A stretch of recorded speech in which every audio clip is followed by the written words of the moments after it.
സൗദിയിലെ റിയാദിൽ റോഡ് നവീകരണ പ്രവർത്തനങ്ങൾക്ക് തുടക്കമായി. നിലവിൽ 4 പ്രദേശങ്ങളിലാണ് അറ്റകുറ്റപ്പണികൾ പുരോഗമിക്കുന്നത്. അടിസ്ഥാന സൗകര്യങ്ങൾ മെച്ചപ്പെടുത്തുന്നതിന്റെ ഭാഗമായാണ് പദ്ധതി. അറ്റകുറ്റപ്പണികൾക്കും നവീകരണ പ്രവർത്തനങ്ങൾക്കുമാണ് തുടക്കമായത്. റിയാദിലെ 4 ഇടങ്ങളിലാണ് വികസന പ്രവർത്തനങ്ങൾ. തുവൈക്ക്, അൽ ഇസ്കാൻ, അൽ ഷഫ, ഇഷ്ബിലിയ തുടങ്ങിയ പ്രദേശങ്ങളിലെ റോഡ് വികസനമാണ് പുരോഗമിക്കുന്നത്. റിയാദ് മുനിസിപ്പാലിറ്റിയുടെ മേൽനോട്ടത്തിലാണ് പ്രവൃത്തികൾ.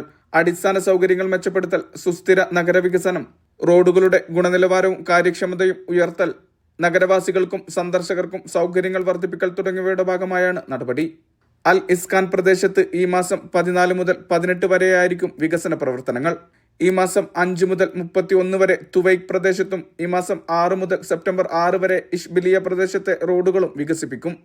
ഈ മാസം 14 മുതൽ 17 വരെയായിരിക്കും അൽ ഷഫ മേഖലയിലെ വികസനം. വികസന പ്രവർത്തനങ്ങൾ നടക്കുന്ന ദിവസങ്ങളിൽ ഗതാഗത തടസ്സത്തിനും വഴിമാറ്റങ്ങൾ ഉണ്ടാകാനും സാധ്യതയുണ്ട്.